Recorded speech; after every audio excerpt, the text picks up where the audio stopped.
Here we are, week 158 in the fish room. I thought I would change where I sit. The main reason is because if I sit down that end, the fish all waiting to be fed and they all get a bit argy-bargy. So I thought if I sit down this end, they won't be expecting me to feed them and they just act a bit more natural, to be honest. Right, so what have I done? I bought these little retaining clips for my wrasse pump, which I mentioned last week that I will probably use on my sulfur reactor for my nitrates. So they just kind of fit in the front. So this is I guess they would call it like the version 1 wrasse. This is like when they very first come out, and they didn't have a retaining clip on the front of the peristaltic tubing. So I've got to be honest, in my head before I got it, I thought it went like the full depth of that space. So I thought it would kind of reduce the size of that turning circle that the wheels are in and squeeze the tube a bit more. But that's not what it does at all. So I'd imagine it's just a retainer to stop the peristaltic tube like moving forward and possibly slipping off. So this pump is not moving anything. So obviously that peristaltic tube is shot. So I need to rig up a new one, and then I will eventually have it running on that sulfur reactor that I showed last week. So I thought, I've got to be honest, I thought they'd just give me those, seeing as that's a version 1 pump and it didn't come with it, and then they changed it, but they didn't, and they charge you £4 for those, £3.99 for a ring of plastic. So anyway, so that's done. Right. Oh yeah, so the other thing that happened this week, absolute trauma. I had some drama in my fish room. So basically, I feed the tank in about 4:30 in the afternoon is their big feed. They get one in the morning that I feed frozen, and then I do a bigger one in the evening. Throughout the day, they've already discussed it. They get stuff dosed out of the fridge, and I've got pellets going there as well. So, but the main feed is about 4:30, and I feed it in a glass little ramekin dish. I put 2/3 of the food down that end of the tank, and then I wait and I watch them. And when they've eaten most of that, I put the last third into this part of the tank. I do that partly because I've got a royal grandma that spends like 99.9% of his life living down that end of the tank under the weir. So if I feed here, some of the food drifts down. He does occasionally come up, but he tends to live in that part of the tank mostly. So anyway, so I just lift the lid up, I don't know, like 3 inches or 6 inches possibly, dump it in, job done. I get soaking wet a lot of time when I feed the fish now because they all come up, and like the big soul hole tang, the naso tang, and the Lenardi wrasse. I don't know why, but they like to just go mad at the surface. So this last Tuesday, I lifted it up, whacked the food in. I was just about to shut it down again. The Lenardi wrasse leapt out, hit me in the chest, slapped onto the floor. So there it was, flailing around on the floor. I was like, oh my God. I panicked. I did panic. I won't lie. I panicked. I was like, oh, shite. So I picked it up and I very gently rested her back into the tank, and she swam off. And she seemed pretty okay. I mean, she was obviously a bit shocked. I could tell she's shocked because she didn't eat any of the food that was floating around the tank.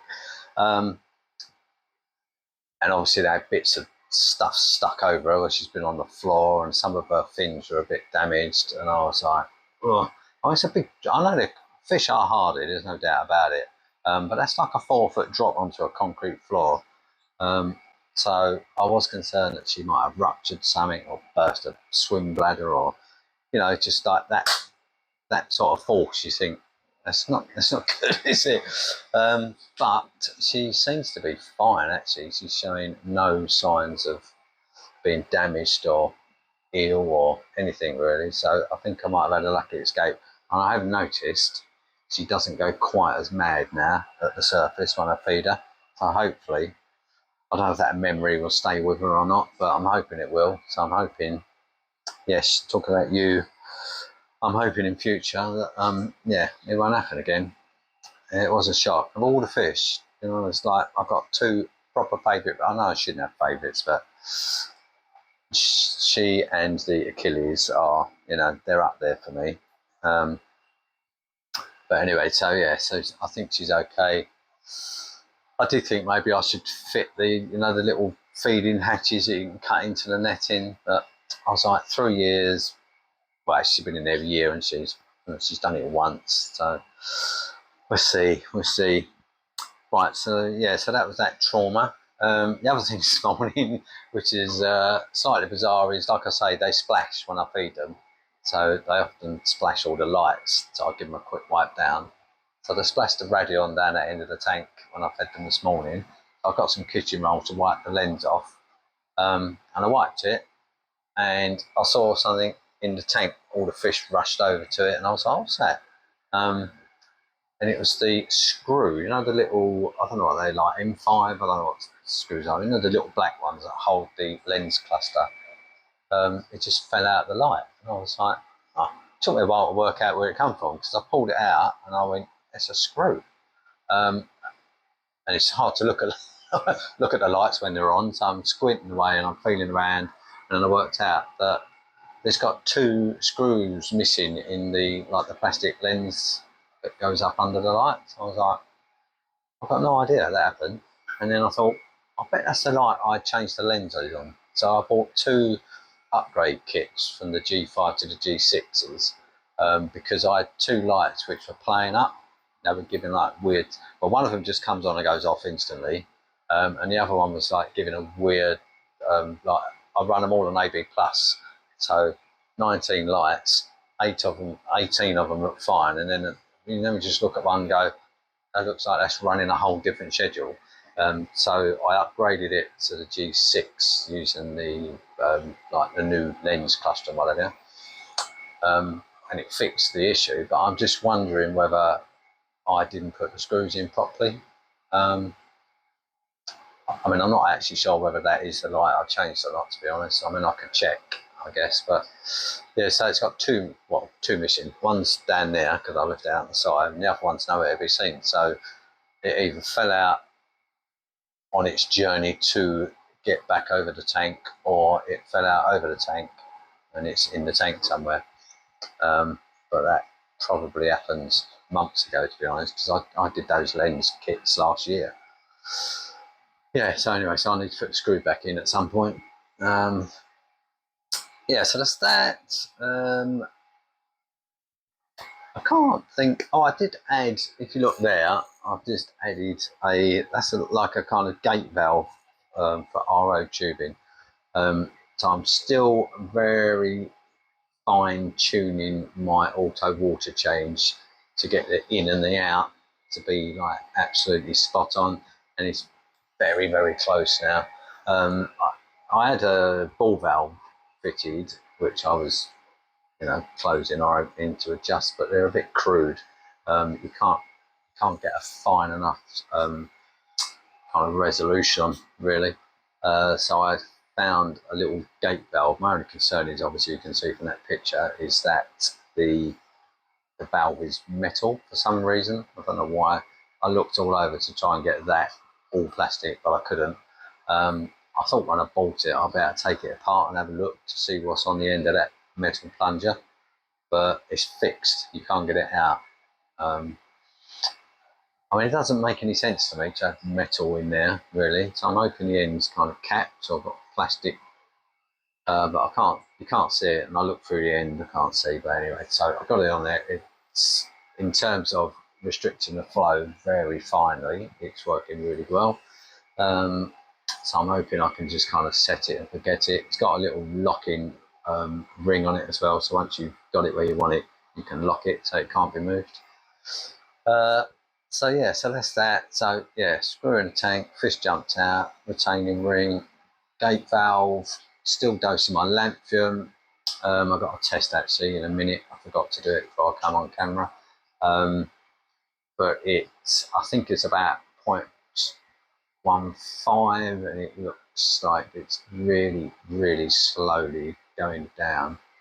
So it's come down from, I think it was at 2.3 got up to, I think. Yeah, so it's come down from 2.3, and I think the last time I tested it was 1.8. So I'm expecting today to be about 1.5, 1.4. So it's still trending down. I guess at some point it might plateau if I'm not dosing enough. I'm only dosing 18 mils a day. So I'm hoping that will be about it, really. And I think that's it. The fans are working well, actually. Yeah, so I'm up to dosing 20, either 21 or 22, can't remember what I put it up to, litres a day of calc in the tank. So the calc is at 20, yeah, I'm pretty sure it's 22. Calc's at 22 litres a day, and I'm reducing the sodium hydroxide, and that's, I think, is at 50 now. So when you think, I don't know if you watch these videos, but months ago, I think when I started, I was dosing 110. Now I'm down to 50, and the pH is still within exactly the same range. So it's 8.1 low to like 8.32 high. Yeah, so that's working fine. What else? I haven't bought it yet, actually. I'm going to buy, this week is salt week, so I've got to buy 40 kilos of salt. Yes, also brings me on that I'm thinking I may reduce the amount of water I change out. So the auto water change is going really quite well. It looks like the tank is happy with that. So I do 200 litres a week, and then I was using that last 100 litres to siphon any detritus out the main display, siphon out the sump, and clean my little LPS tank, gravel bucket, whatever down there. That doesn't take 100 litres, to be honest. Probably takes about 30 or 40. And then I was just taking the rest out, putting it in the main display. So I might not do that. I'll do the sump, I'll do the LPS, and then I might just detrite. I mean, it's bare bottom tank, loads of flow. Doesn't really get a lot of detritus in there anyway. So I'm thinking I'll try it every other week in the main display, and then I'll see how that goes, and then I might push it to 3 weeks. It depends how the tank reacts to it, but because I'll spend I'll get £130 a month on salt, because I get 2 40 kilo boxes, and she charges me 65 quid each. Yeah. I mean, it's not a lot of money in terms of running the tank, to be honest, but if I can push it to 6 weeks and there's no detrimental effect on the tank, then why wouldn't I, really? The tank's been like 3 years, so it's reasonably established. I will chuck, I've got a space for another 2 max specs blocks, like the little square bricks, which will give me 12 of those. I've got a bag of the balls in there, max spec spherical balls in a bag in there. So I think all of that should be fine. So it just means I will just get a little bit more from my salt use, basically.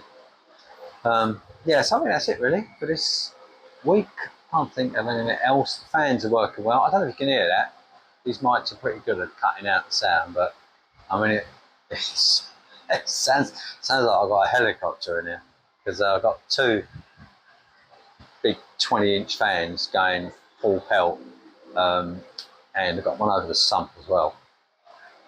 But it's doing a great job at keeping the temperature range between. I mean, it literally goes from 25.3 to 25.5, and that's it. That's all the movement I get throughout a 24-hour period. Yeah, so it's remarkably consistent, really.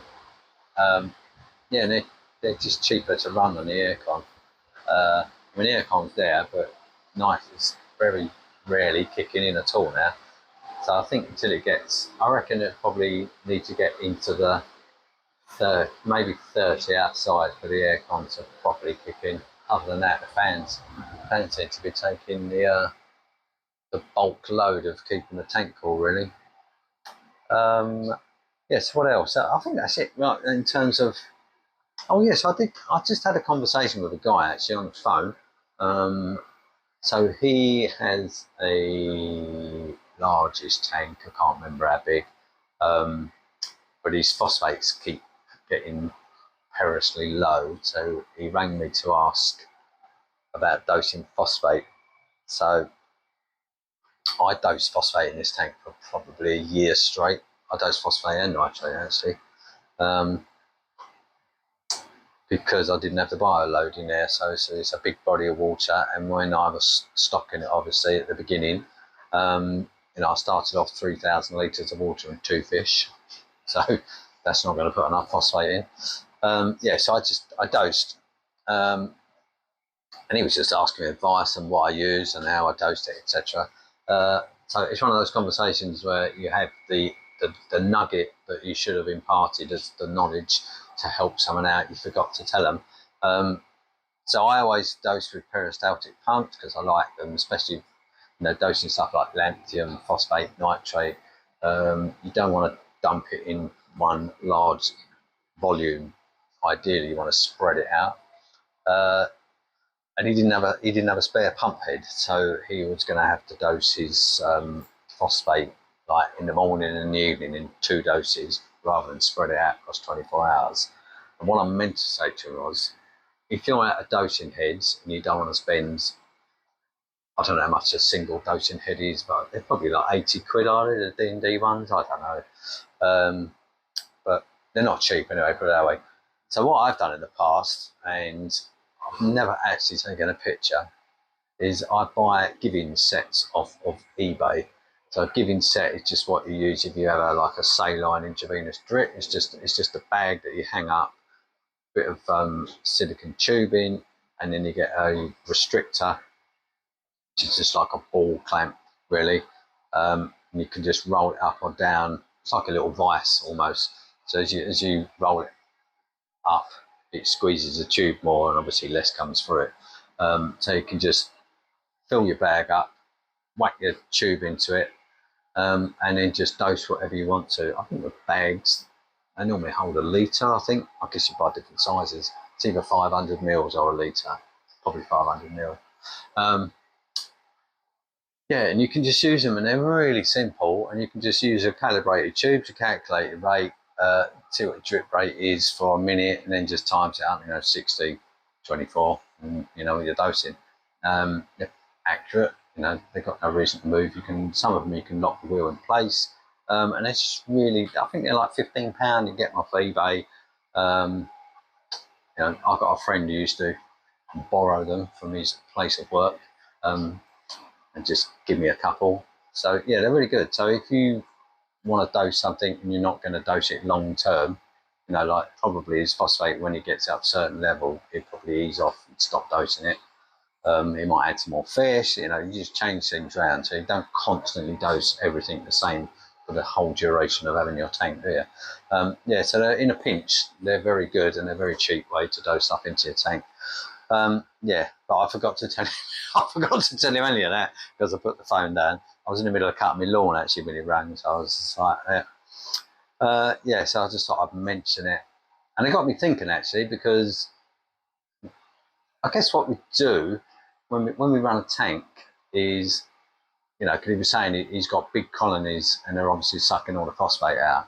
And I was thinking, yeah, because obviously I dose phosphate, and then over time I've increased my bioload because I added fish. Over the course of 2 years, I've just added more and more and more and more fish. So I kind of got to a point where I'm at now. I'm going, right, well, that's it. Unless something exceptional comes along or something dies, obviously, I probably got my full complement of fish in here. Is that the lardy wrasse there? I was just sorry, just trying to pick a snail off the MP60 since fighting against the current. Right. Anyway, what was I saying? Lost my thread of thought now. Oh yeah, so right, so phosphates in the tank. So I dosed phosphates for ages because obviously my bioload got up slowly. And then when you reach where I am now, where I've got a full complement of big fish, I've still got some growing to do. Obviously, I have to feed a lot. So I'm now controlling my phosphates with lanthanum. So I've gone from dosing, adding it manually, to now removing it chemically. And what I expect to happen is, because that is the fish load for this tank, pretty much, the corals have still got a lot of growing to do. And over time, I will add more corals like most people do.